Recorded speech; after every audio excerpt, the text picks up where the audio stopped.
स्वागत है आप सभी का 18 स्वदेश पर। मैं हूं आपके साथ सौमित्र बुद्धकर। आप देख रहे हैं मार्केट्स पर हमारी खास पेशकश, कल की तैयारी। आइए सबसे पहले बता दें आपको क्या खास लेकर आए हैं हम शो में आज आपके लिए। स्पेशलिटी केमिकल्स शेयरों पर रहेगा नजर हमारी रहेगी, क्योंकि वहां जोरदार तेजी देखने को मिली है। क्या वजह है और अब क्या करना चाहिए आपको इन शेयरों पर, वो बताएंगे हम आपको। साथ ही साथ फोकस में रहेंगे आइनॉक्स और पीवीआर। जोरदार यहां पर वीकेंड निकला है। ब्रह्मास्त्र जो नई पिक्चर रिलीज हुई है उसने 250 करोड़ की कमाई कर ली है। क्या इसके बाद बॉलीवुड की और उसके बाद इन दोनों शेयरों की वापसी होगी, पूछेंगे अपने एक्सपर्ट से। और कल के लिए कुछ दमदार ट्रेडिंग आइडियाज को भी शो में करेंगे शामिल।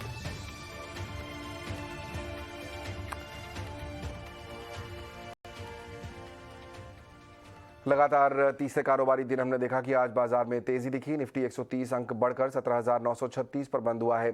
सेंसेक्स 322 अंक चढ़कर 60,115 पर बंद हुआ। बैंक निफ्टी में भी 158 अंकों की तेजी देखी गई। सभी सेक्टर इंडेक्स आज हरे निशान पे दिखे। आईटी, मीडिया, रियल एस्टेट में सबसे ज्यादा एक्शन था। दिन भर बाजार में और किस तरह की हलचल रही, बता रहे हैं मेरे सहयोगी डिम्पी कालरा।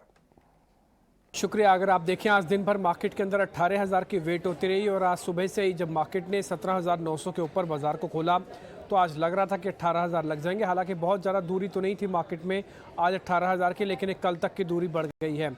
और अगर आज की आप क्लोजिंग देख रहे हैं तो 100 अंकों के बढ़त के साथ आज निफ्टी ने 17,936 पे क्लोज किया। सेंसेक्स 60,000 के ऊपर क्लोज करने में कामयाब हुआ और बैंक निफ्टी ने 40,500 के ऊपर आज क्लोजिंग दी है। अगर आप देखें तो वॉलेटिलिटी इंडेक्स विक्स, इसके अंदर कुछ ज़्यादा बड़ा चेंज नहीं हो रहा है, जिसलिए उम्मीद कर सकते हैं कि जो ग्लोबल मार्केट के संकेत है अगर आपके हक में रह गए तो फिर आप कल 18,000 का लेवल्स देख सकते हैं, क्योंकि वॉलेटिलिटी इंडेक्स अभी भी करीब 18 के नीचे आके बना हुआ है। और जब तक ये 16.5 या फिर 20-22 के ऊपर नहीं जाता तब तक कोई बड़ा बदलाव कम से कम विक्स के तौर पर तो नहीं होगा। आ जाते हैं सेक्टोरल परफॉर्मेंस कैसी रही। रियल एस्टेट आज का सबसे शानदार ट्रेंडिंग सेक्टर रहा। यहाँ पे डीएलएफ, गोदरेज प्रॉपर्टीज़ ने काफ़ी जान भरी और ये सेक्टर करीब अपने आप में 2% ऊपर जाके बंद हुआ। आईटी और मीडिया सेक्टर्स का वापस से पुल बैक हुआ, स्पेशली मीडिया का जो पिछले 2-3 दिन से प्रॉफिट बुकिंग करा रहा था। आज वापस से जी एंटरटेनमेंट ने काफ़ी ज़ोरदार तरीके से पुल बैक किया और इस सेक्टर को चला दिया। आईटी के अंदर भी मजबूती, बैक टू बैक थर्ड दिन है जब हम आईटी के अंदर स्ट्रेंथ देख पा रहे हैं। आ जाते हैं अब निफ्टी के गेनर्स पर। तो निफ्टी के गेनर्स की अगर आप सूची देखेंगे तो अदानी पोर्ट्स के अंदर काफ़ी ज़ोरदार मूवमेंट देखने को मिला है। इसके अलावा टेक महिंद्रा, डिविस लैब, ये कुछ एक वो शेयर्स थे जहाँ पे खरीदारी काफ़ी ज़ोरदार आपको बनती हुई दिखी है। और एक्सिस बैंक के अंदर भी पार्टिसिपेशन आज करीब 2% का था। आज अपने निफ्टी के लूजर्स पर, निफ्टी का आज कौन कौन से शेयर्स कमज़ोर कर रहे थे, अगर आप उस लिस्ट में देखेंगे तो कोल इंडिया, श्री सीमेंट और बजाज फिनसर्व, ये कुछ एक वो शेयर्स थे जिन्होंने आज निफ्टी को थोड़ा कमज़ोर किया। और इनकी हालांकि परसेंटेज टूट कोई बहुत ज़्यादा नहीं थी, लेकिन फिर भी आज मार्केट की ज़ोरदार तेज़ी के अंदर भी नहीं चल पाए। आ जाते हैं अब ऐसे शेयर्स पे जिन्होंने आज ही साल का हाई लगाया है, वो 52 वीक का हाई पे पहुंचे निफ्टी के शेयर्स में। उसमें अदानी पोर्ट्स ने आज साल का हाई लगाया, आयशर मोटर ने आज साल का हाई लगाया और एसबीआई ने भी आज ही 52 वीक अपना हाई यानी कि साल का हाई आज ही टेस्ट कर लिया। छोटे मझोले शेयर्स की कैटेगरी में पहुंचे तो वहाँ पे आपको कैंपस के अंदर लास्ट का आधा पौना घंटा वॉल्यूम के साथ ज़ोरदार खरीदारी होती दिखी है। शेयर 9% ऊपर। केईसी इंटरनेशनल का ऑर्डर का बाजार सुबह से प्रेशर में रखे हुए था, चलाए हुए था और आज क्लोजिंग काफ़ी शानदार रही।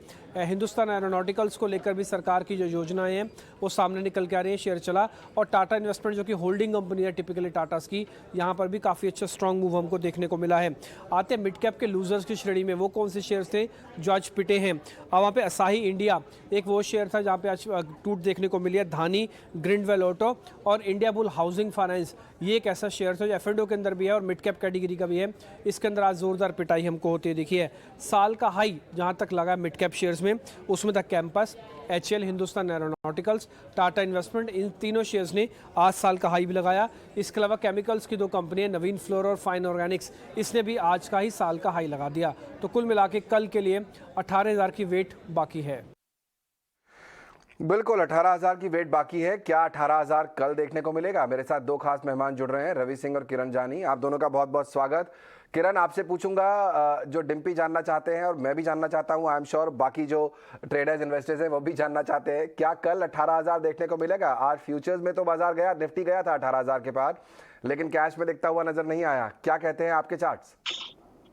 Good evening everyone. So overall जिस तरह का सेटअप है डेफिनेटली 18,000 काफी दूर नहीं है। जिस तरह से अभी भी डाउ जोन्स फ्यूचर में जिस तरह से दिखा रहा है कि वो 30 पॉइंट्स ऊपर है, और कोई भी no news is like an positive news only. अभी कोई भी नेगेटिव न्यूज़ नहीं है या कोई भी न्यूज़ नहीं है। तो एक तरह से लग रहा है कि मार्केट का जो सेंटीमेंट्स है, वो काफ़ी बुलिश है। ओवरऑल अगर डेटा की भी मैं बात करूँ तो 17,900 में से जिस तरह से कॉल राइटिंग में से अनवाइंडिंग हुई है 24,000 लॉट की, और अभी भी वहाँ पे 1 लाख लॉट का ओपन इंटरेस्ट ओपन है, खड़ा है। सो कल अगर मान लीजिए जैसे 17,900 के ऊपर ही मार्केट सस्टेन होता है, तो there are very good chances कि सेकंड हाफ में एक रैली हम देखेंगे। और दूसरा जो positive point already Dimpy ji ने कवर कर लिया था, वो था विक्स। विक्स इंडेक्स अभी भी 18 के नीचे है। सो कहीं न कहीं ये पॉजिटिव सेंटीमेंट्स है कि मार्केट एक बार 18,000 18,050 के आसपास डेफिनिटली आ सकता है। सो ओवरऑल निफ्टी में बाय ऑन डिप्स की स्ट्रेटजी रहेगी। जब तक 17,900 का लेवल नहीं टूटता है, तब तक आप अपनी लॉन्ग पोजीशन होल्ड कर सकते हो। ऊपर में 18,000 18,100 के बीच के टारगेट हम देख रहे हैं आने वाले दिन के लिए। बैंक निफ्टी की भी मैं बात करूँ तो बैंक निफ्टी में 40,500 एक इंपॉर्टेंट लेवल है। जब तक मार्केट उसके नीचे सस्टेन नहीं होता है, तब तक आप लॉन्ग पोजीशन होल्ड कर सकते हैं। आज यहाँ पे भी आप देखोगे तो 40,000 की कॉल राइटिंग में से 10,000 लॉट का अनवाइंडिंग हुआ है। सो कहीं ना कहीं ये हमें एक कॉन्फिडेंस दे रहा है कि हम वापस ऊपर में 40,800 40,900 तक की रैली दे सकते हैं। तो दोनों इंडेक्स में बाय ऑन डिप्स की स्ट्रेटेजी रहेगी कल के लिए। चलिए, बाय ऑन डिप्स की स्ट्रैटेजी कल के लिए 18,100 तक के लेवल देखने को मिल सकते हैं आने वाले 1 या 2 सेशन में। डेटा की बात यहाँ पर किरण ने की, और एक बड़ी अहम डेटा जो आज निकल के आया वो था महंगाई के आंकड़ों का। महंगाई एक बार फिर बढ़ी है, 7% के पास पहुंच गई है अगस्त महीने में महंगाई। हमने बात की बैंक ऑफ बड़ौदा के चीफ इकोनॉमिस्ट मदन सबनविस जी से। उन्होंने कहा है कि अभी महंगाई अगले कुछ समय तक 6% के ऊपर ही रहने वाली है और अब नज़र RBI के ऊपर रहेगी। आइए सुनते हैं उन्होंने क्या कहा। मेरे ख्याल में ये 6.5 7% के बीच में ही रहेगा, और ये पूरा साल अगर हम देखेंगे वही तो 6.57% का एवरेज होगा। और ऐसा नहीं लगता है कि अगले 3 महीने में ये इन्फ्लेशन रेट काफी कम होगा। 6% के जरूर ऊपर ही रहेगा। रीजन बीइंग दैट जो बेस रेट इफेक्ट का है, बेस इफेक्ट जो है वो भी लागू होगा, क्योंकि पिछले साल सितंबर अक्टूबर नवंबर हमने देखा है कि इन्फ्लेशन काफी कम हुआ था, 4% के करीब आ गया था। So I think on the basis of that we can expect inflation to remain high. तो अभी तो जो RBI करना है वो काफी इंटरेस्टिंग होगा कि अगर वो अभी भी एग्रेसिव होंगे और 50 बेसिस पॉइंट से वो रिपो रेट को बढ़ाएंगे या खाली 25 बेसिस पॉइंट करेंगे। रवि, आपको क्या लगता है? एक तो सवाल ये आता है मन में कि जो ये नेगेटिव्स बाजार में दिखाई दे रहे हैं, महंगाई अब भी बढ़ रही है, ये बाजार को कहीं ना कहीं अंदाजा था कि 6.9 का एक निकाला जा रहा था आंकड़ा कि शायद उसके आसपास रहे। 7% पे आई है महंगाई, पिछली बार 6.7 पर थी। IIP का डेटा बहुत सपोर्टिव नहीं है, फिर भी बाजार जो है वो 18,000 की तरफ बढ़ता दिख रहा है, 60,000 के ऊपर सेंसेक्स है। क्या बाजार नेगेटिव्स को पचा चुका है? ये माना जाए कि यहाँ से जो बेसिक ट्रेंड है वो अपसाइड का ही है अभी? देखिए, इसमें कोई डाउट नहीं है कि 19 अक्टूबर 2021 में बाजार 18,585 के पास था, और इस बार 19 अक्टूबर तक ही ये बाजार इस लेवल पर आ जाएगा। यानी कि 18,500 के लेवल तो दिवाली तक, धमाके तक आपको दिखाई देंगे ही देंगे। ये क्लियर कट इंडिकेशन दे रहा है। रही बात यहाँ पर इन्फ्लेशन के नंबर्स को, देखिए इसलिए इन्फ्लेशन के नंबर पे इतना रिएक्शन बाजार का नहीं आ रहा, क्योंकि ये इन्फ्लेशन के नंबर्स डिस्काउंटेड हैं। कहीं ना कहीं से बाजार इस चीज को एडजस्ट कर चुका है कि ओवरऑल, और सबसे बड़ी बात है कि ये सिर्फ भारत की प्रॉब्लम नहीं है, ये परेशानी बाहर की कंट्रीज में भी उतनी ही देखने को मिल रही है, और उसी हिसाब से इक्विटी की वैल्यू यहाँ पर जो है वो डिस्काउंट हो रही है। तो मुझे ऐसा लगता है कि बहुत ज्यादा जो है वो निफ्टी में बड़ा करेक्शन नहीं है। बेस शिफ्ट होता जा रहा है। पहले 16,500 हुआ, फिर 16,800 हुआ, फिर 17,000 हुआ, 17,500 आया, और अब कहीं ना कहीं से 17,800 का जो बेस बनता जा रहा है वो मार्केट को अब सपोर्ट देगा। तो अगर कोई डिप या कोई करेक्शन दिखता भी है तो इंडस्ट्री में अलग सेक्टर एक तैयार हो जाता है। आपको याद होगा स्वामी जी, हम लोग पहले बात करते थे तो पहले था कि IT सेक्टर करेक्शन में है। आज देखिए IT सेक्टर की परफॉर्मेंस वापस से रिवाइव हो रही। तो इस तरीके से कोई नया सेक्टर जो है वो इंडेक्स को सपोर्ट करता रहेगा। ओवरऑल सेंटिमेंट अभी पॉजिटिव रहेंगे। अगर इन्फ्लेशन है तो उससे कोई बहुत ज्यादा घबराने की बात नहीं है, बहुत ज्यादा ड्रास्टिक डाउन साइड नहीं देखने को मिलेगा। बहुत ज़्यादा ड्रास्टिक डाउनसाइड देखने को हमें नहीं मिलेगा। ये एक बहुत अच्छी बात है, क्योंकि बाजार की जो इनहेरेंट स्ट्रेंथ है और इनहेरेंट जो बाजार का मूव है वो अपसाइड की तरफ ही है। तो इसलिए ये जो नेगेटिव खबरें आ भी रही हैं, ये बाजार कहीं ना कहीं डिस्काउंट करके चल रहा है। और यही हमने देखा बाजार में आज कई सारे अलग अलग सेक्टर्स थे जो बेहतरीन परफॉर्मेंस कर रहे थे। आज हमने देखा स्पेशलिटी केमिकल्स में अच्छी तेज़ी देखने को मिली। मेरी सहयोगी पूजा त्रिपाठी जुड़ रही है मेरे साथ, उनसे जानते हैं कि क्या वजह थी इस तेज़ी के पीछे और कौन कौन से स्टॉक्स ने सबसे ज़्यादा मूवमेंट दिखाया है। बताइए पूजा।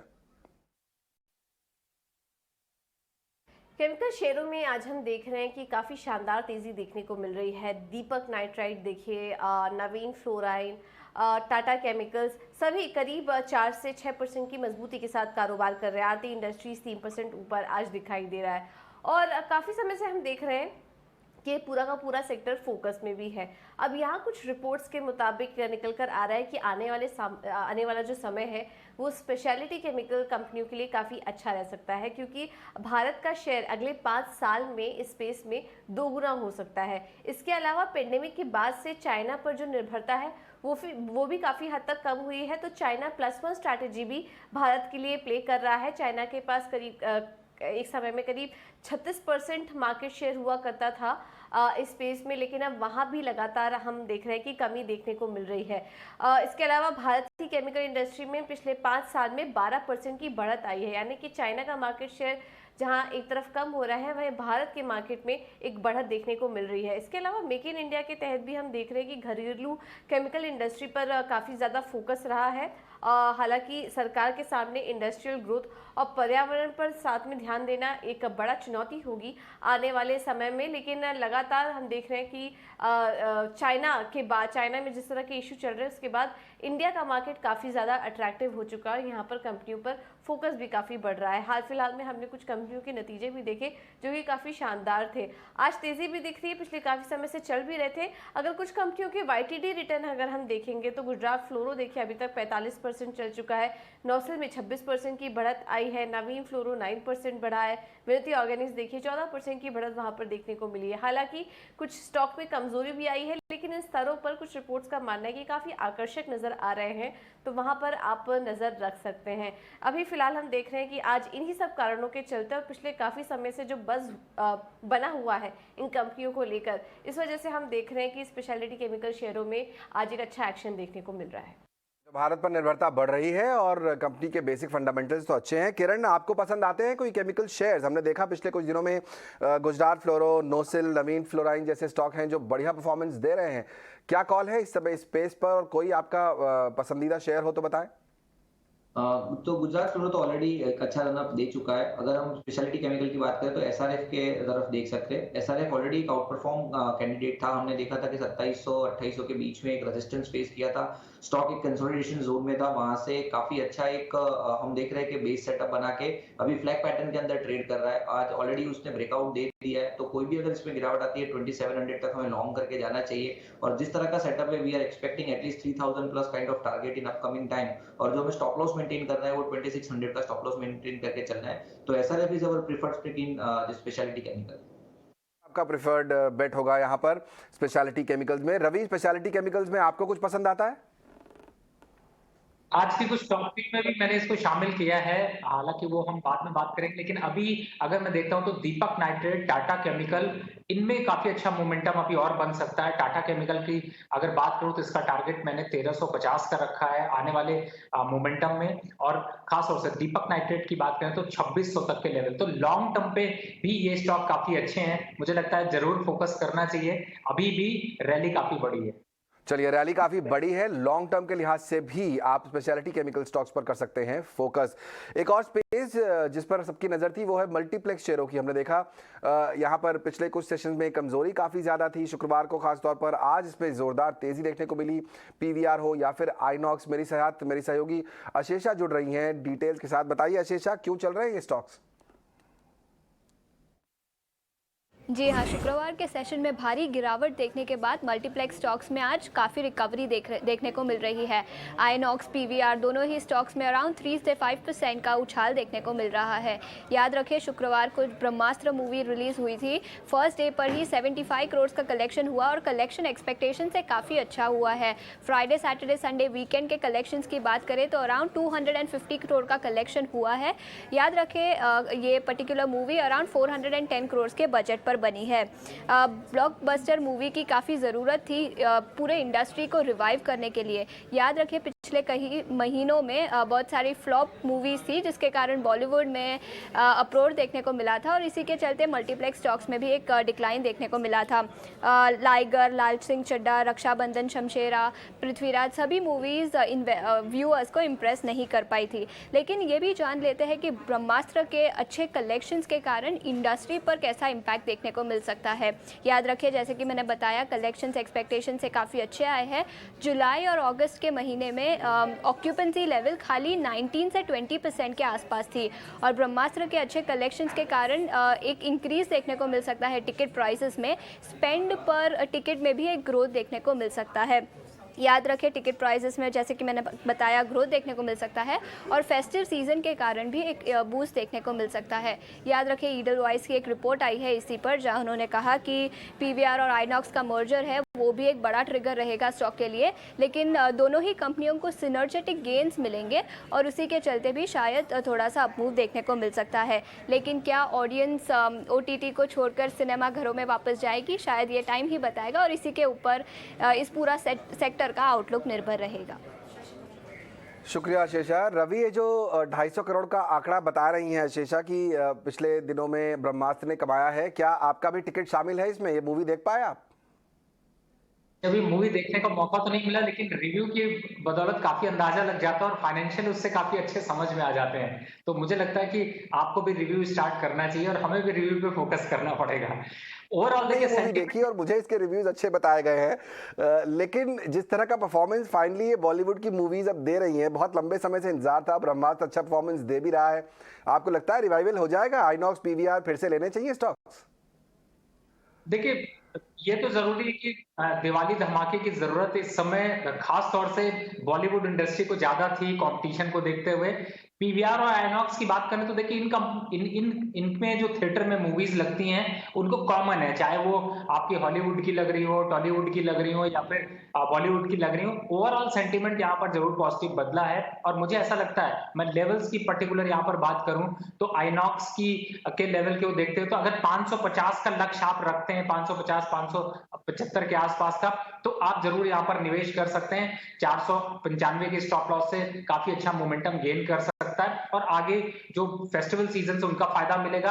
साथ ही अगर पीवीआर को देखते हैं तो पीवीआर भी जल्दी आपको 2000 के टारगेट के आसपास से अचीव होते हुए नजर आएंगे। लेकिन ऐसा भी नहीं है, वहां पर आकर एक बार रिविजिट जरूर आपको करने की जरूरत है, लेकिन अभी थोड़ा कॉन्फिडेंस जरूर यहाँ पर गेन करते हुए दोनों स्टॉक्स नजर आ सकते हैं। चलिए, कॉन्फिडेंस बिल्डअप हो रहा है दोनों ही स्टॉक्स में और हम देख रहे हैं कि लोग वापस सिनेमा की तरफ लौट रहे हैं। और जैसा आशीषा भी बता रही थी कि यहाँ इंपॉर्टेंट बात यह है कि दोनों कंपनियों का मर्जर होने वाला है, उससे भी फायदा मिलेगा। तो इन दोनों को आप रख सकते हैं अपने नजरिए में।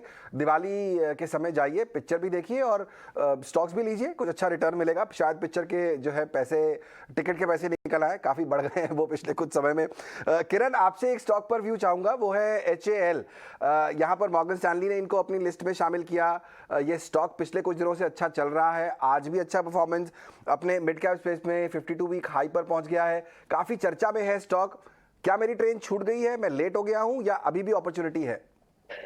सो ओवरऑल अगर हम शॉर्ट टर्म ट्रेडर है तो डेफिनेटली हम बोल सकते हैं कि ट्रेन काफी आगे तक निकल चुकी है।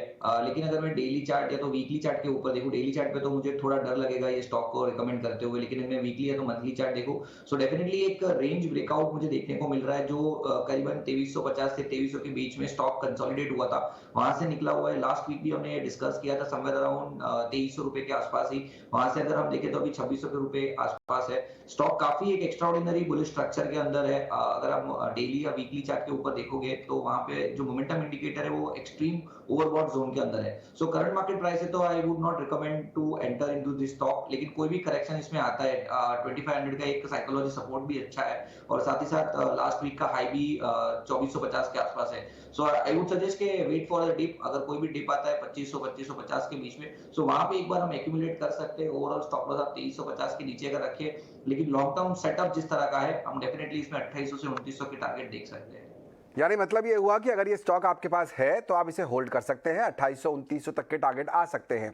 अगर अभी तक आपने ये स्टॉक नहीं लिया है तो जल्दबाजी मत करें, क्योंकि काफ़ी चल चुका है। रिमेंबर, ये HAL का स्टॉक पिछले कुछ समय में कुछ गिरावट आने थे, 2500-2550 के आसपास आए तो रिस्क रिवॉर्ड रेशो बेहतर होगा, वहां से फिर लेने की कोशिश कीजिए। इस समय लेना स्टॉक को नई खरीदारी करना अच्छा सजेशन नहीं होगा।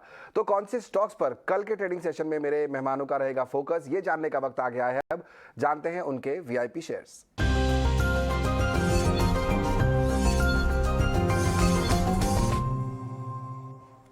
चलिए रवि, आपसे ही करते हैं शुरुआत। बताइए कल के ट्रेडिंग सेशन के लिए और आने वाले दिनों के लिए कौन से स्टॉक्स चुनकर लाए हैं आज आप दर्शकों के लिए।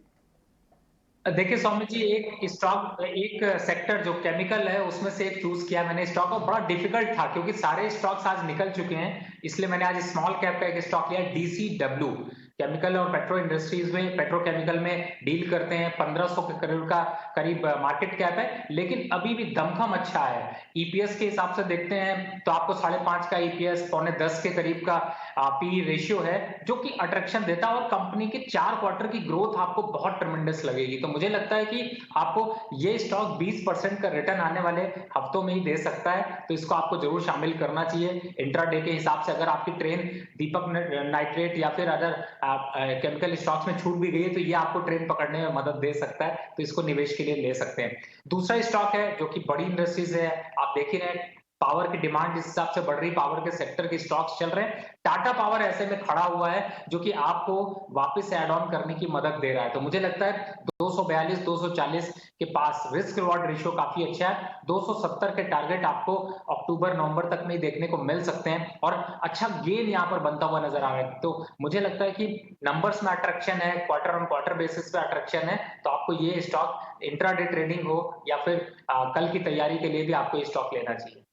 चलिए बढ़िया, दो बेहतरीन स्टॉक टाटा पावर और DCW, इन दोनों को आप कर सकते हैं पोर्टफोलियो में शामिल, शॉर्ट टर्म हो या लॉन्ग टर्म। किरण, आपकी तरफ से कौन से स्टॉक्स होंगे आज?